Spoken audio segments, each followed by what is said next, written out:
Greetings and welcome to another edition of The Pedal Shift Project. The Pedal Shift Project is a series of conversations, thoughts, and experiments around the bike touring lifestyle. From tips and tricks to ideas on how to ride your ride, let's shrink the world by bike. Show notes and more are available at pedalshift.net/266, and you can email the show at pedalshift@pedalshift.net or text me at 202-930-1109 and check Pedal Shift out on all the socials as well. Hello, everybody on YouTube. Hello, everybody listening. We are live, baby, live, and welcome to the 266th edition of the Pedal Shift Project. My name's Tim Mooney. Thank you so much for joining, whether you're here live or whether you're listening on a replay. It is my pleasure to do yet another edition of Pedal Shift Live. On this particular program, as I've already told the people who are here in the live room, that we are going to be doing a tour reveal here in part 1, and in part 2 we are going to be doing another edition of Ask Me Anything. I have received a bunch of questions from folks from a variety of different sources, and I've also got folks in the live chat here who are going to be first in line for the AMA, but that's going to be in the second part of this show. Let me be the 800th person to wish you happy holidays, no matter what you celebrate, or even if you don't celebrate anything at all, happy whatever, happy December, happy end of the year. It's been it's been maybe, I don't know, was this a more rougher year than last year? I don't know, but we're still kind of obviously in the throes of this whole pandemic thing. It's impacting all sorts of different things, including bicycle touring, of course. I'm sort of hoping that maybe 2022, in addition to me finally getting those jetpacks that I was promised as a child, which I am still not in receipt of, I'm also hoping that maybe this pandemic thing clicks back a little bit. But recent news suggests maybe not. So look, let's just keep doing what we've been doing, trying to find a little bit of joy where we can find it. And if bicycle touring can be a part of that for you, awesome. If it can't be for you, then listen to the show, listen to the pod, because I'm going out there and trying to do these rides in a safe and responsible way, as I have mentioned ad nauseum for the last nearly 2 years. I've talked about what I do and whatnot, and we're going to reveal the next tour. The next tour is going to be in early 2022, January 2022. Many of you probably have already figured this one out. I am going to return back to Florida again for my first tour of 2022. Probably going to be in the Central Florida area. Now, most of you kind of are thinking, Tim, by this point when you do a tour reveal, you've got things pretty set out. You are a notorious planner, perhaps, paralyzingly so. And so just giving us this kind of like maybe kind of stuff, that's off-brand for you.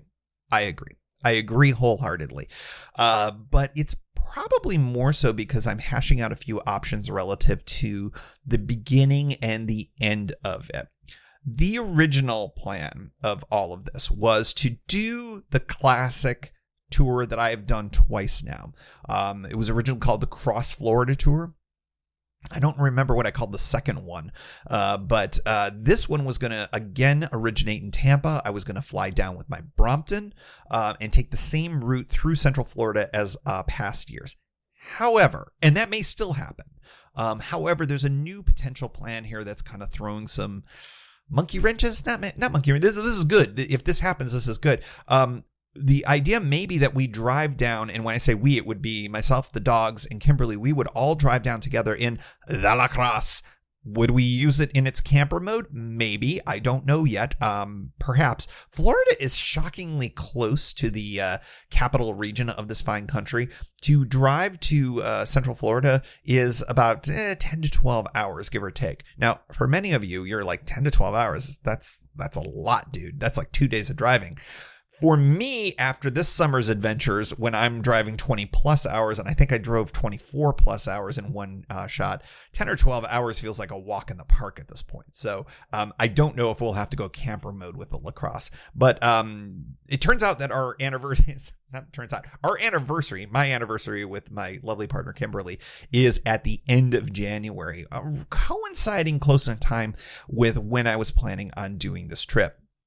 And it occurred to me that given the fact that I still have the ability to do some remote work through the work that I do with my other hat on, the lawyering stuff, the law talking stuff that I don't tend to bring up too much on this program, that I could do a little bit of remote work. We could do some extended time down there during kind of the coldest, winteriest months here in this part of the woods, and that we would then be able to properly celebrate our anniversary. You're going to say, Tim, what number? And I'm going to say 18th. I think, pretty sure it's 18th. Once you get above like 15, things get murky. So that may be a possibility. And if that's the case, my start place may be different than in the original idea. So I don't know exactly what this is going to end up being for sure. Although I'm hoping to get that figured out sometime in the next few days, because frankly, I've already made some plans. I already have flights booked. I already have a hotel booked along the original route.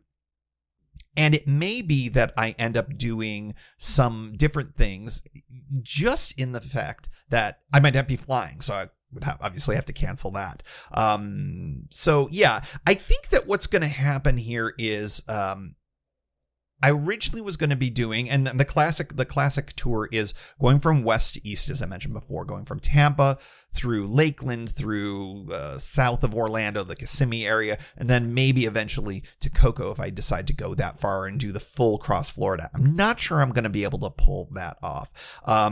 I think that there's also another opportunity, especially if we end up driving, where I might actually get a little bit of a fast forward out of the western part of the state and do the cross Florida trail route that's there. Now, it's not one contiguous trail, but it's a series of trails, not unlike, I think, how the Gap was way back in the day. The Great Allegheny Passage, for those of you who haven't followed the show much, it's really a series of regional trails that they eventually were able to link together into one contiguous long trail. I think that's what they're trying to do in Florida. I don't know if they're ever going to do that fully off-road, but at this moment, you can get from Tampa or Clearwater really all the way up north, and then you start cutting over.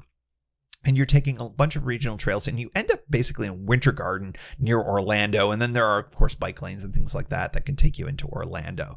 So that's really intriguing to me. So I'm looking more into that. So basically, at this point, it's a gigantic work in progress. What's the route I'm going to take? It would be easiest if I just ended up repeating what I've done before. I already have the route. It's already plugged into, my phone essentially. But frankly, I think I also could probably do this from memory at this point because I've already done it twice. And I think that I would be able to do it a third time without too much of a hassle. But there's something to be said about doing this a little bit differently. And I think that might be something that's going to push me to look at one of these alternate routes. The downside would be is that alternate route I think is a little bit longer than I would have time for. So we're going to have to kind of suss all of this out. And of course, I'll be revealing all of this in the January podcast that will almost assuredly preset this tour. Will be the introduction to this tour outside of just the announcement here. Bicycle. I am going to be bringing almost assuredly the Brompton. And the reason why I'm going to bring the Brompton is if I fly, it's just, I bring the Brompton when I fly. Unless I'm able to fly an airline like Alaska or any of the other airlines. I think a lot of the other airlines are starting to match the relatively inexpensive bike in a box or bike in a bag kind of situation. I think it's like somewhere between $25 and $30 now to fly a bike, which is really remarkable. But I've also had really good luck with Southwest Airlines and Alaska Airlines with the Brompton in the overhead. I've documented this on the pod a bunch of times. That would be certainly the case, I think, this time if I end up flying. If I don't fly, however, I anticipate that no matter which route I take, I may need to get a fast forward via a Lyft or an Uber or some other type of rideshare in the Orlando side of things, because as of the moment, I've got a reservation for a couple of days that I was just going to do some solo hanging out at Disney World again, which I did the second trip, and it's just a ton of fun, and it's a great time of year to be there. It's sort of in the in-between times. The crowds aren't so crazy, and I as you all know, when Disney owns Marvel and Star Wars, I'm kind of all in. You know what I mean? That's part of all of this as well. I've also mentioned, I think, on past episodes of the show, when I have gone down to Disney World, that unfortunately bicycling kind of has a metaphorical wall when it comes to tours involving Disney World. It's just not really possible to bicycle onto Disney property. I've read some folks that have given it a shot. There is an open question whether or not Disney security would actually like pull you over and stuff, because it is, while it's a public road, it is quasi private property on the Disney resort side of things. So it's just not clear to me whether or not it's even allowed. I would posit it is really unsafe. There are no shoulders on many of those roads, and while I could throw a ton of lights on and bicycle, really defensively and whatnot, I've seen how people drive down there in and around the resorts. They ain't looking for bikes, and I think I'm just gonna do a hard pass on that. So another reason why riding the Brompton makes a lot of sense. Also, that's what I've done in the last few years. And I also haven't really ridden the Brompton in any touring capacity for a while. And I really am kind of itchy to do that. I rode it again recently, just kind of riding about in DC. It's just a fun bike to ride. And I really, really enjoy using it for touring as well. It's kind of the whole point of doing it. Lodging is always a question for these types of tours, and I would say it's TBD at this point. So, I do have a plan in place. If I stick with it, it would go something like this. It's the classic route. I'm in Tampa. I ride from Tampa to Lakeland, whereas before in Lakeland, I've gotten an Airbnb. I actually stayed at a really lovely couple's house, a beautiful room, beautiful spot. With COVID going on, I think that I feel a little bit more comfortable staying in a hotel.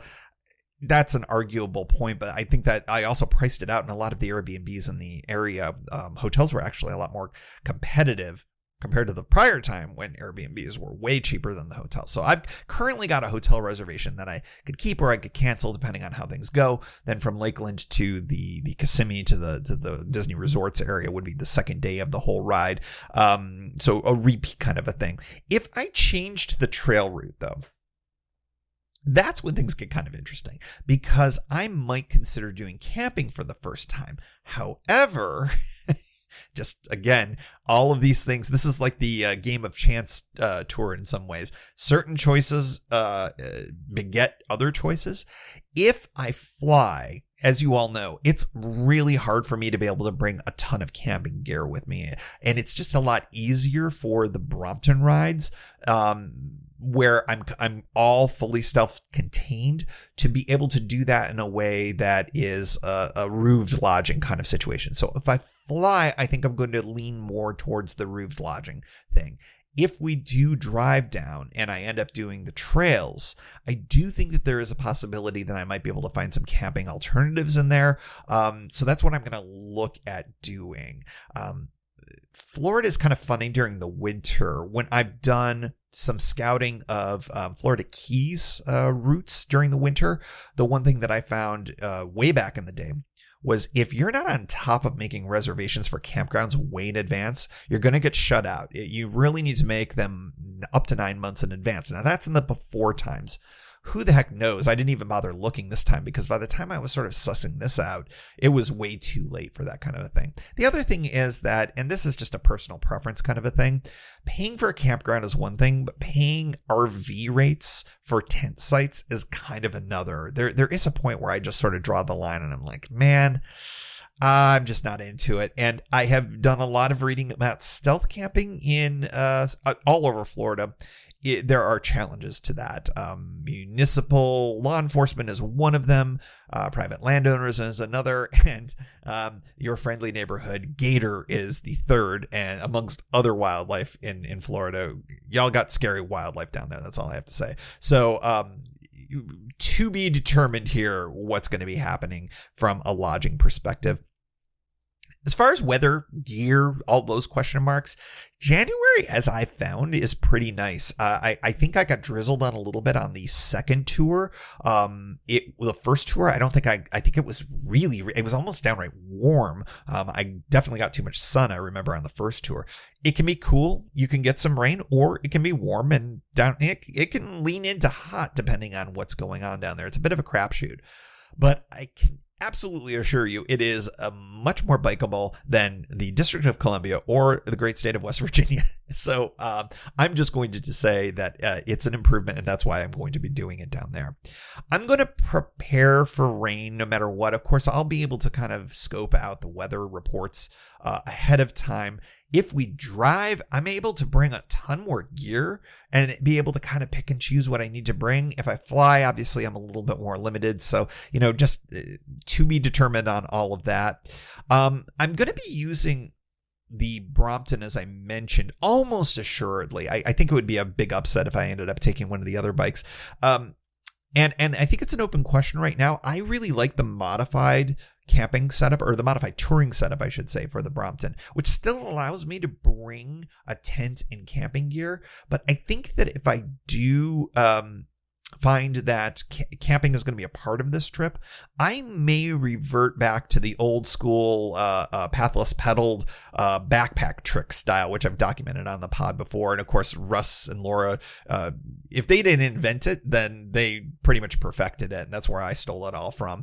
The nice thing about that is that you got the backpack, and I've got the front pannier as well. A lot of capacity if I do that. So if I am going to camp and I do want to have a little bit more gear with me, if that's going to be a helpful thing, I may bring all of that so that I've at least got that kind of an option. Again, that's only really going to be possible if we drive. If I fly, it would take too many bags and it would be just too complicated. I do really think that if I fly, it's much more likely that I'll stick to the plan and do roofed accommodations for all of that. So that's kind of where a few more things. Am I ever going to do a tour that's one I haven't done before? Look, I recognize that I have repeated a bunch of my tours for the better part of the last couple of years. Very pandemic related. And I appreciate your patience. If you were like, Tim, I would love to see you ride something that you haven't ridden a million times before. Part of it is just, when I know a route, I know what's there and I know what's available. So if things go sideways, pandemic wise or otherwise, I feel a little bit safer with all that. I think it's a little bit more responsible. There's my responsibility gene kicking in. But I do think that I am going to try to mix it up. And that's why I am looking at the alternate route in there. When this pandemic eases the F back, maybe I'll be able to add in some other stuff. Speaking of, sidebar to all of this. All of this is pandemic willing. As I sit here and recording this at 9:30 p.m. Eastern Standard Time, Friday, December 10th. There's your timestamp, folks. Look, the Omicron variant thing seems to be it might be a thing. So we'll see. I am currently boosted, and happily so. So I feel pretty confident about where I am right now, but we're starting to see some stuff from doctors and immunologists and all the folks that are worth listening to on all of this that are suggesting that there's a possibility that the vaccine and this new variant may not necessarily mesh. So we're just going to have to see if this thing does blow up. I may have to rejigger elements of all of this, but as I'm sitting here right now, I think I'm feeling pretty confident that I will be able to pull all of this off. I have to say, I'm super excited about this ride. I'm excited about getting down to Florida when it's not 800,000 degrees like it was in September when I went for my birthday. It's just so darn hot down there. So during the winter, it's much nicer, and it's a great place to do bike touring. I am looking forward to kind of getting, I don't feel like that I've been in bike shape for the better part of this year for a variety of reasons. And what I'm really hoping is that this particular trip is going to allow me to, even though it's a short one, just keep some miles underneath me so I don't kind of go completely off the wagon, as it were, over the winter, and I still have some bicycling in me, and we can really kick off 2022 with a bang. So that's what's really exciting about all of this, and I'm excited, of course, to share it all with you. Certainly going to be doing the tour journals as a part of the podcast, and you get to go along for the ride, for better or for worse, depending on what ends up happening. Going to turn now, as we have completed the reveal of the 2022 tour number 1.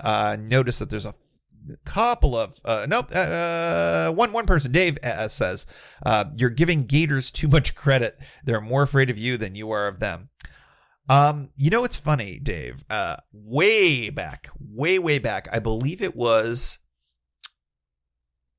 it in 99 to 2000 or 2000 to 2001? I think it was 2000 to 2001. I was in Florida, and I actually spent New Year's at Biscayne Bay National Park, and we did a slog, a bog slog, I think they called it. And we are literally up to our waists in Biscayne Bay swampy water, and the park ranger is kind of tromping us around, and it was kind of cool. The water was really strangely warm, and it was kind of squishy and cool, and all of that. And then the park ranger is like, that's where that's a gator nest right over there. And I'm sitting there going, why on earth are we here? And that's exactly what the park ranger said, is that when we were a half a mile away, that gator heard us splashing through or slogging through, and swam right off. They are more afraid of us, but it would be just my luck. That's all I have to say. It would be just my luck. Let's see. Greg in Santa Cruz is saying, I don't know how to put it into words, but doing the same tour isn't always the same. I'm guessing most folks always have new or different things on the horizon, and that's rad too. Hey, that's a really good point. One of the reasons why I like to repeat the Oregon coast, for instance. I do travel. I travel a long way to go to the Oregon coast, and I do that almost every single year. One of the reasons why I do it is, it is different every single time. There are elements that are the same, and so there's familiarity. There's great resources. It's beautiful, but it is different every year. I mean, let's face it, this year's was completely different than any other one that I've had. Having that kind of weird chain mechanical, it really forced me to slow down. It really forced me to utilize the knowledge that I had of the coastal bus system, and it ended up rescuing the tour in a lot of ways. Now, did I bike as much as I wanted to? No, but I got to drink a lot of beers in Newport, Oregon, which was pretty great. I have no problem with that. So, Dave mentions I did the Everglades swamp stomps all the time. Love it. It's a really fond memory of that particular trip. I forget. I don't know about you, but my memory, it feels like I have really good memory in certain things and terrible in others. Like, I couldn't tell you where I spent New Year's the year before. Well, maybe the year before that. I know that because it was 2000, and I know I was in the New York metropolitan area for that. But like the year before that, no idea. The year after that, no idea. The year after that, no idea. So sometimes there's certain things that just give you that real sense of it's a memory that you keep for a while, and that was certainly one of them. That was a really, really cool memory there. Let's see. James Stratakis says, we already got James is getting first in line for the AMA, so maybe we should just kind of do that rather than keep yakking here in the interstitial section here. So anyways, I hope you all are excited as I am for this tour. I am, and I'm looking forward to bringing it to you in 2022. So we are going to start now with the Ask Me Anything section of the show. And we've done this a few times on the pod. we talk about bicycle touring and sometimes non-bicycle touring things. I actually have a few things here. Nobody asked me these questions, but I have non-bike stuff that I thought I would mention. So I'm not even going to pretend that somebody actually wrote those in. But everything else I've got questions on. So we're going to start off with James in the chat here. James Stratakis asks, you've talked about doing a gap ride similar to the C&O ride that I already have. Have I considered crowdsourcing that using the Pedal Shift Society? Ooh, that's intriguing. I haven't. Tell me more, first of all. But second of all, it's funny. I was just listening to a recent episode of the Sprocket podcast, and the bike tag thing is kind of interesting to me as a thing to do along common bike touring routes. I think that would be kind of a really interesting thing. It's sort of like a combination of geocaching and whatever. It would almost be like sort of a pedal shift passport along the C&O, and I would find ways to kind of like have you be able to collect certain things. And it wouldn't be like physical things or taking anything from a national park, which would be, well, a violation of federal law. So I would like to not do that. But, like certain things that I think are peculiar that maybe most people would just kind of ride on by, but it would be something that you would get to collect by, kind of taking pictures of that. So I don't know. Tell me more, James. Let's see. Dave Fletcher asks, what is the most unusual / scary / rare animal you've ever seen while on tour? Last month, I saw Florida panther while riding in Southwest Florida. Wow, you win on that one. They're still endangered if memory serves. I think that's pretty cool. What is the most unusual, scary, or rare? I think the most unusual one... I'm still kind of like in awe, and this is weird, of foxes, because they're kind of more nocturnal, and so when I see them during the time that I'm riding, I always think that that's kind of a special thing. They're kind of unusual. They're not rare, but it's unusual to see them. So I would say that foxes, especially, I saw a silver fox once. And that was really, really cool. A really unusual fox. Scary. Well, I think that's pretty easy. The timber rattler that I saw on the gap between Cumberland and Frostburg that one time, it wasn't like it was, on top of me or anything like that, but it was a big old rattler, and the fact that it was right there on the side of the trail, they're very dangerous. Now they're dangerous if you get bitten. It's hard to get bit by them apparently, but if you stumble and fall into a timber rattler, that's kind of bad news. Rare, well, that one's tricky. I don't know if I've seen anything particularly rare animal wise.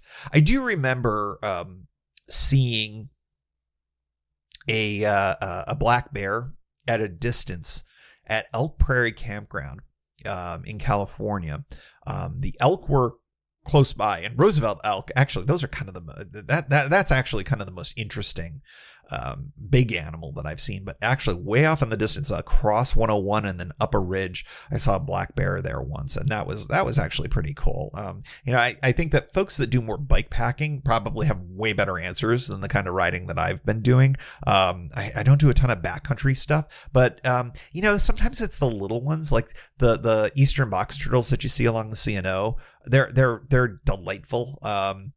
Always a kick to see bald eagles, especially because when I was growing up, a bald eagle was, practically endangered. I think they were threatened, not endangered, but, now they're coming back. So it's always a thrill to see them. So yeah, I love wildlife. I love wildlife sightings. They can really make a tour, especially when I'm in places that I don't tend to be in a lot. So when I'm in Florida, seeing egrets and other things that are unusual birds compared to what I'm used to seeing, I just like that stuff. It's one of the more interesting elements of bicycle touring. Excuse me. Let's see. Hello, Reinhard Biggle from Eastern Ontario. Thank you for joining the show, sir. Folks in the chat room, please feel free to continue to throw your questions Yes, your questions. I have exhausted your questions for the moment, so I am going to turn to some emailed and or social media questions. Let's see here. Am I going to do a tour outside of the United States in 2022? That is a great question. Intention, I think, is pretty high on that. I've got two places in particular that I would really like to go to. Jason Kent, the great musician who created the theme song. Well, he didn't do it for the theme song. I can assure you of that. I repurposed the great song America for the theme song. And which you've all been enjoying for 266 episodes of the show, or well, you've been enjoying it because it's an amazing song. He's up in Montreal. I haven't seen him in a couple of years. Coincidentally, my partner Kimberly is with his partner right now in New York City. They're kind of having, painting the town red and whatnot. I would love to get up to Canada, perhaps to Montreal, but I would like to get to see some folks up in the Canada area. The Canada area, is that an actual sentence? I wouldn't mind doing some bike touring up there. I've literally never done it. I've talked about the circumnav of Lake Ontario, which would be really cool. But yeah, Toronto, I love. Montreal, I love. And yeah, I think that would be really cool. If not that, I think I've mentioned this on the show. I have family. I have a cousin in Brussels, and it is a 2-day, if not a 3-day. I think it's 2 days riding from Paris to Brussels. And I think that would be a really cool trip to do. Maybe fly into, well, no, I have to figure out how I would do all this, but she's desperate to go to Disneyland Paris with me. And that's one I have not been to. So I think that we would figure out a way where I would do some bicycle touring. Maybe we would end up in Disneyland Paris, and then I would end up in Brussels because I've never been there. And she lives there. So I would like to do that. So that's another tour that I would like to do. Is it going to happen? I have no idea. I think that I have amassed enough vacation time over the last couple of years that I've been kind of stingy about using it, that I certainly have the time. But then there's sort of the element of, when I go away, my partner Kimberly has to deal with 2 dogs of a certain age, and that is and the cat.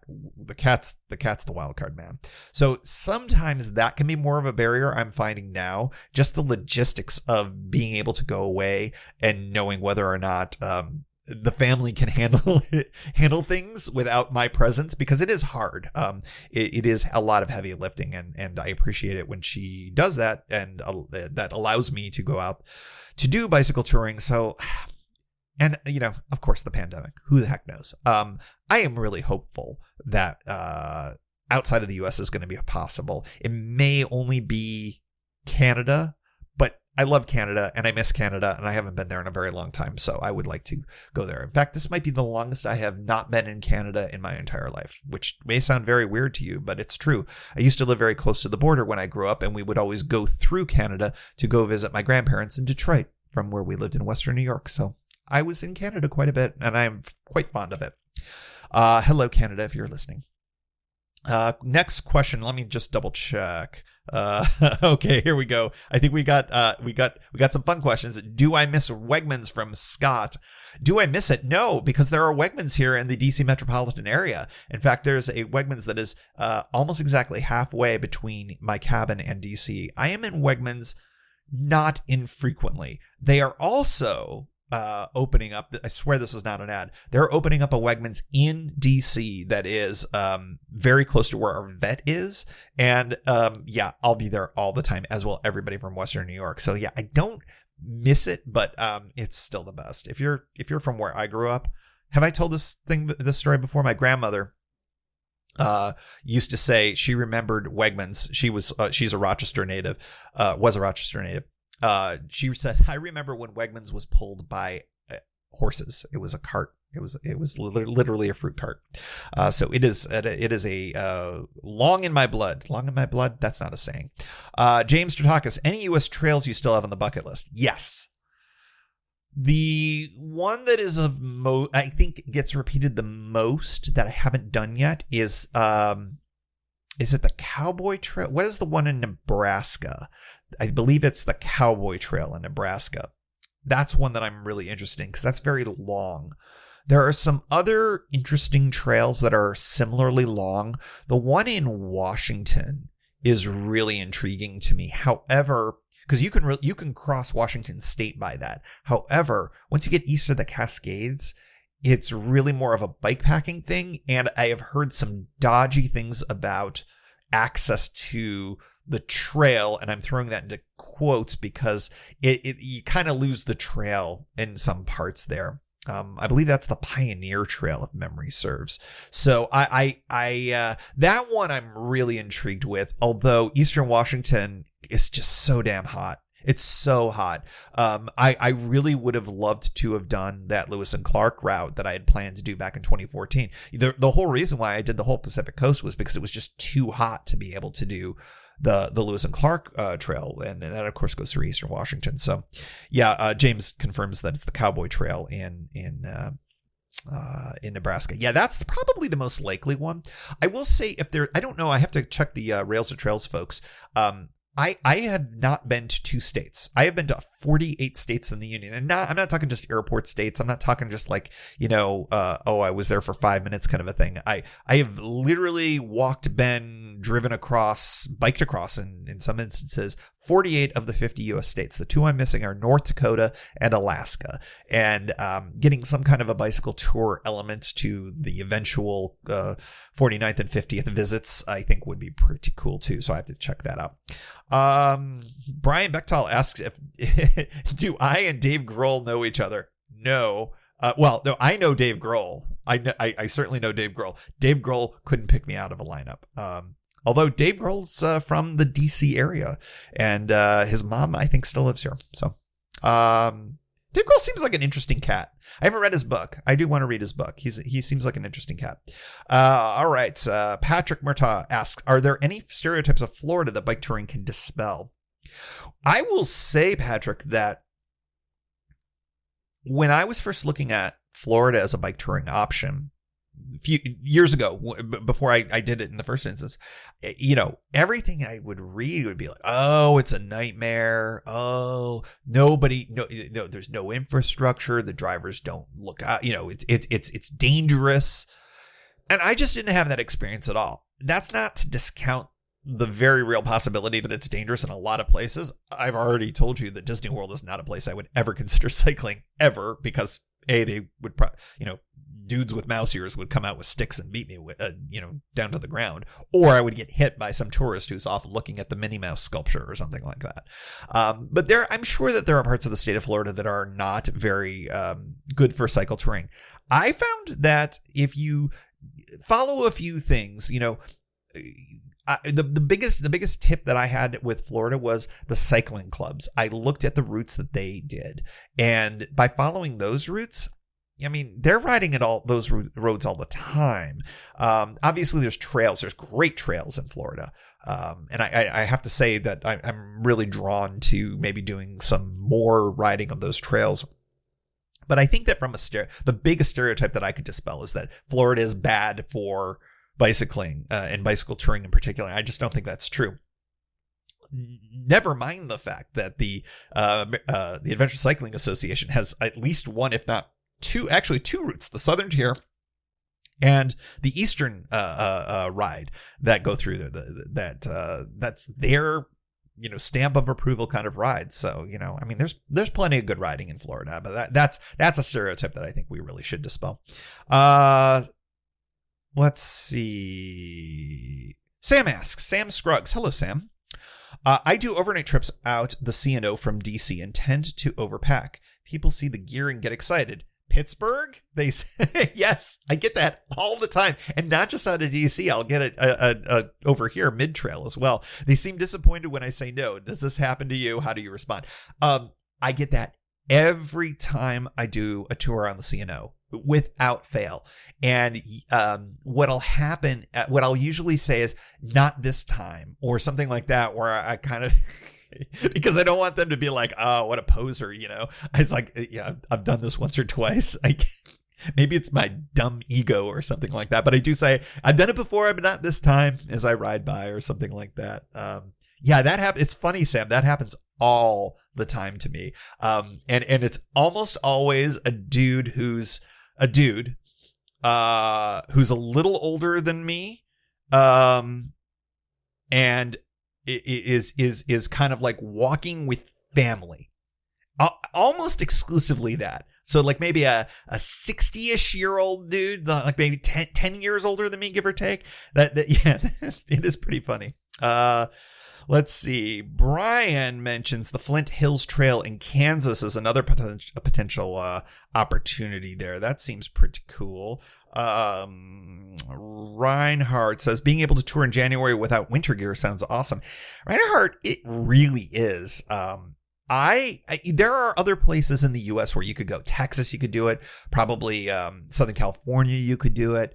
Hawaii, it's another place you could conceivably do it. But I tell you what, Florida is really accessible for me where I live. There are really inexpensive flights. It's really easy to drive down, as that may be the case for me this time. But yeah, to not have to deal with winter gear. You listened to the part 1 last week or I'm sorry, not last week, yesterday as I'm sitting here, of my cold weather ride on the Gap and the descent there. I grew up in cold weather, and I keep thinking to myself, oh man, I'm just going to tour in the winter. I did winter camping. I'm going to do that. And I've just found that over the years, my desire to really punish myself like that it's just not there anymore. So yeah, I'm the prototypical old white dude who goes down to Florida every winter now, apparently, to recreate. But I am not a snowbird yet. I don't think I will be either. Dave Fletcher mentions that Florida also has the ACA has a Florida connector as well, which is another great trail. So yeah, plenty of great riding in Florida. Thank you all in the live chat for your questions. Keep them coming. I'm going to go to another emailed question. Is the Green Goblin unretired? The Green Goblin is literally sitting next to me right now. No. I mean, yes and no and yes. I think that it's an East Coast bike for real now. I don't think I would ever fly this bike anyplace. I think it's going to be my cabin bike. It rides really well right now. And I think that given its gearing situation, riding on the C&O is really good because there's a very narrow amount of upshifting or downshifting that you have to do on the C&O. And I think it's actually a pretty good bike for that. So I think I'm going to say it's in semi-retirement. Replacing that chain gave it a brand new lease on life. The gearing is really dialed in. The guy that I wish I could give him a shout out again. He's a Portland bike mechanic, did a really nice job dialing in the gearing on this one, and even and so good that when I even replaced the chain, and presumably that chain was stretched and it was off a bit, I put in a brand new chain and it still shifts like really, really well. So yeah, I'm reluctant to say that this bike is not going to happen anymore. I kind of like it. It's got character. It's got character for sure. It doesn't fit me. It's really too small for me, but it is kind of a fun bike. And, to ride a vintage 1990s era bicycle that's still, just kicking butt, I think that's pretty cool. It's one of my favorite bike purchases ever. I got it at the Community Cycling Center in Portland, Oregon. They did a great job rehabbing it. And it's just a fun bike. It's a fun bike. It's not going to be my primary bike for sure. Next up in the AMA, I'm just keeping an eye on time here, so I don't think we'll be able to get through all of these. Let me pick and choose a few here. Let's go with this one. I thought this was an interesting one. Somebody asks, I want to do my first bike tour, but I'm scared of going by myself. What's your tips? I am paraphrasing all of these, by the way. Here's what I would say. A couple of things, and this might be a bit of a repeat of stuff that I've said on the show before. I am by nature not an introvert, and it's not to say that I'm an extrovert, although I certainly have extrovert tendencies. it's been bottled up for this entire pandemic, of course. And so when our office holiday party was last night, and, I was like, gabbing away with folks, and, I was Mr. Extrovert last night. But I'll tell you what, on bike tour, I'm an introvert. And the reason why I say this is that it's okay to ride by yourself. In some ways, I kind of prefer it. I say it a lot on the show. The only person I've ever done a bike tour with, my very first bike tour I did with the Climate Ride folks. Great group, great stuff. I learned something really important about myself then, and that is group rides are not for me. I didn't like that I was told when I could start and stop. That I didn't like that. I understand it. It's part of the deal. It's part of the safety. It's part of logistics, and they're great at it. But I wanted to kind of do my own thing. I find bicycle touring to be really meditative. And again, this is all probably repeat of stuff I've said before. And in some ways that sort of overcomes a lot of the fears that you get. The very first time that I went, well, I'll tell you what, that 2014 ride, I use that as a touchstone a lot. That was all by myself, like all by myself. I remember I went to Portland, then took the bus up to Seattle, hung out with my cousin in Seattle, and then took the ferry to Victoria, BC. And I remember getting there feeling very alone. And, it was in a very safe city, a beautiful city. If you haven't been to Victoria, BC, highly recommended. And, it was a really short ride to the first camp ground there. And I just remembered how stunningly alone I felt, because at the time, I have an American cell phone in Canada, and it would have cost a cajillion dollars to, do anything with the cell phone. So I was even more isolated by being, in that campground with a phone that was an emergency only kind of thing, break glass in case of emergency. And I just remembered that was a really isolating feeling. And I still get that from time to time. But I will say, it's really good to be in your own thoughts, and it's really good to test yourself. I think that it's a good way to, well, let me use a yoga thing. Kimberly owned a yoga studio for a bunch of years. And, one of the things about yoga is that you find your edge. And then every time you find that edge, you're right at your limit. Don't go beyond it. Don't go to pain. Don't go to injury, but go to that edge. And every single time you go to your edge, then you're going to be able to advance just a little bit more each time. I think that's a really good life lesson. And, if you're scared about doing something, challenging yourself to do it is a really good thing. I think there's that famous, it was a first lady. It was, FDR's wife, whose name absolutely escapes me at this point, but I think she said, do one thing to challenge, or do one thing that scares you every day. I am super paraphrasing, and I've already forgotten. Is that Eleanor? Was that her name? I can't even remember. I'm the worst. I have the worst memory. In any event, I think the quote is correct. So if the attribution is wrong, anyways, so the point being, I think that's a really positive thing. I think it's good that it scares you a little bit, because you know what? It is a challenge, and challenging things can sometimes be scary. So I think what I would say is my biggest tip would be embrace it. Do a lot of research. If you're worried about something, remove the things that make it a mystery.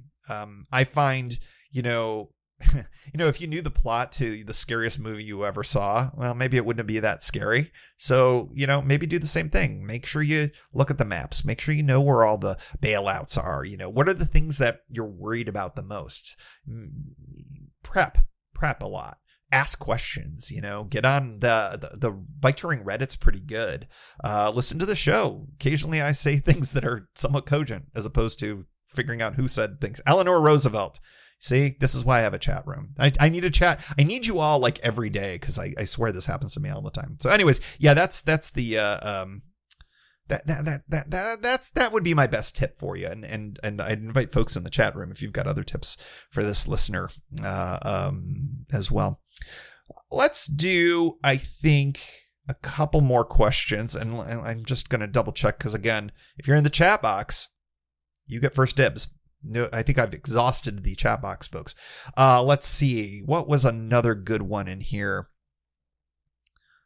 Whatever happened to bike packing? Are you still considering that?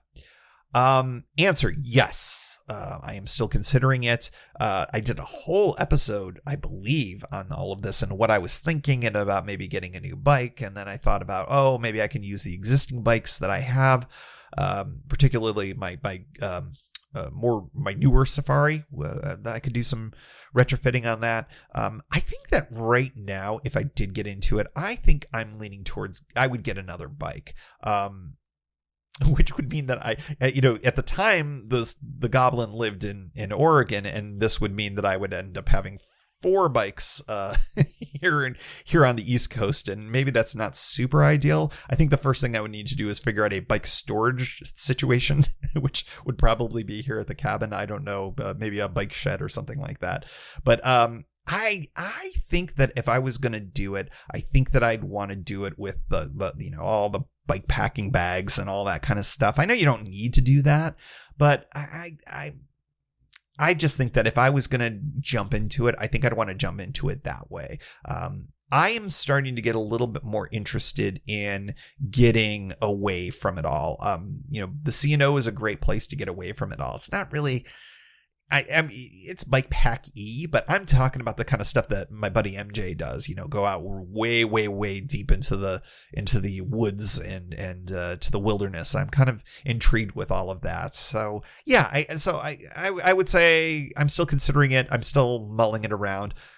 Pandemic, yada, yada, yada. I just feel like the pandemic has just messed with so many different plans and experiments and things that I was thinking about. All right, let's see. Let's do non-bike stuff. Let's do a couple of non-bike things. I was just at Disneyland recently, and I came up with something that I think is very, very important for you all. If you are visiting Southern California and you are going to Disneyland, I'm here to posit to you that there is a Disneyland food cycle. You can hit for the Disneyland food cycle. That, in baseball, I'm not a baseball guy, but hitting for the cycle is a single, a double, a triple, and a home run. So it's 4 things, right? Hitting for the Disneyland food cycle is a churro from the stand. They have a few stands, but get it. You got to get a churro, and they're just amazing. Get a beignet. You got to get the beignet from New Orleans Square. Don't miss that. That's your second one. A corn dog. There's a stand where you can get a corn dog right off of Main Street. Corn dog. I am not a hot dog guy, but a Disneyland corn dog, chef's kiss. And last but not least, go get a Dole Whip. That's hitting for the Disneyland food cycle. I will fight you over that if you think that that is not the hitting for the food cycle at Disneyland. TV I'm liking lately. I mentioned the Get Back documentary. Holy moly, that was really, really good. I mentioned the Alanis Morissette documentary. Those are the Alanis documentaries on HBO Max. Get Back's on Disney Plus. Hawkeye is amazing. If you read the Matt Fraction run back in 2012, 2013, it's really similar to that. It's really good. And of course, it hasn't come out yet. It's 19 days. Not that I'm counting or anything. Book of Boba Fett, man. We're getting our Star Wars content back. I'm super excited for that. And one other thing, I'm actually going to go to a movie theater for the first time I don't even remember what my last movie theater movie was. It was probably the Christmas before COVID because Kimberly and I have a tradition of doing a Christmas Day movie in a theater and Chinese food, which I think has become a thing. It was my Jewish friends in law school turned me on to it, and I was just like, "That's amazing! That is the best way to spend Christmas ever." And it was a thing. So I adopted it, and Kimberly and I adopted it, and so we've done it for a while. So it's been a few years. There haven't been a lot of movies in the theaters that have been very exciting to me, but probably is no surprise to anybody here. Spider-Man No Way Home comes out a week from yesterday. And I am going to go in perhaps double masked like I was on the plane. Even though I am triple boosted and all that, sitting inside with people around me who I don't know if they're vaccinated or not. I think I'm going to tread lightly on that one, especially with this variant going around. But I can't not see this movie. It's not streaming anyplace, so I got to go check it out. Spider-Man No Way Home. That's what I'm doing. Okay, so that's all the non-bike touring stuff. Maybe we'll do one more bike touring one just to wrap this all out. Thank you all for joining. Thank you all for your questions. I'm really excited that we had a nice little group here tonight. This is very exciting. Let's see. The last of the bike touring ones.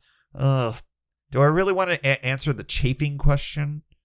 Yeah, let's do this. Okay. I don't like talking about this. The question was, what's the best way to avoid chafing when you're on tour? So I think that the first, and I may have talked about this on the pod in the past, I think everybody's body type is different. Everybody's shape is different. Everybody's how you sit in the saddle. Are you drop bars? Are you more upright? Do you sweat a lot? Hi, that's this guy right here. I think all of these things are different factors. I think the thing that I have learned the most is the number one recommendation I tend to see on cycling forums is you need to wear a bib and wear chamois and have chamois cream and all that, and don't wear underwear. And if you don't do that, you're inevitably going to get a chafing. Well, I know that works for a lot of people. I just cannot do the bibs. I even got away from cycling shorts, which is what I tried for a very long time, because I started with the theory that I needed padding there. And it was I need more padding in the rear sits bones areas, and that's what's creating the chafing situation. What I learned over time is that for me and for my body, it's moisture plus motion. So because I sweat a lot, I tend to get, moisture down there. And when moisture gets down there, it doesn't matter what I'm wearing. It can become a problem. So the first thing that I learned was those padded shorts were basically just a giant sponge, and it just soaked up all that moisture and it made things worse. There was no amount. I used the chamois cream and all of that stuff, and it still was problematic. So that was kind of lesson learned there. Mysterious James always swore by wool underwear. And I was sort of like, I'm not super into that. And now, of course, that's all I wear now is wool.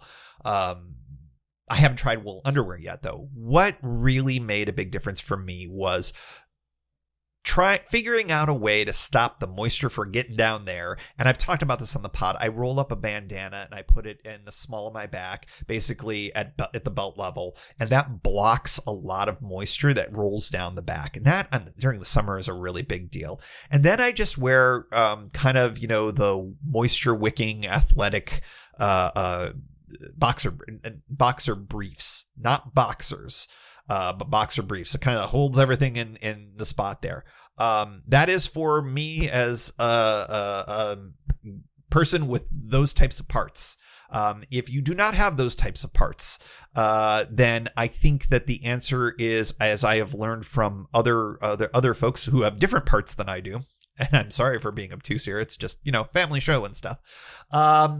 That it's kind of a similar situation, that you will need to experiment with the types of things that work best for you. It may be that the classic kind of, road cycling gear is really the best thing for you, and that you should get the bib and the chamois cream and all of that kind of stuff. If that works for you, then I celebrate that. It was going to be my place of last resort, and I'm happy that I can still wear kind of quote unquote normal clothes while I tour, even though it's not completely normal. But yeah, it's worked for me. And I would say start with small things first. Try to find ways to determine whether or not it's a moisture issue first. When I say moisture, I mean sweat, of course.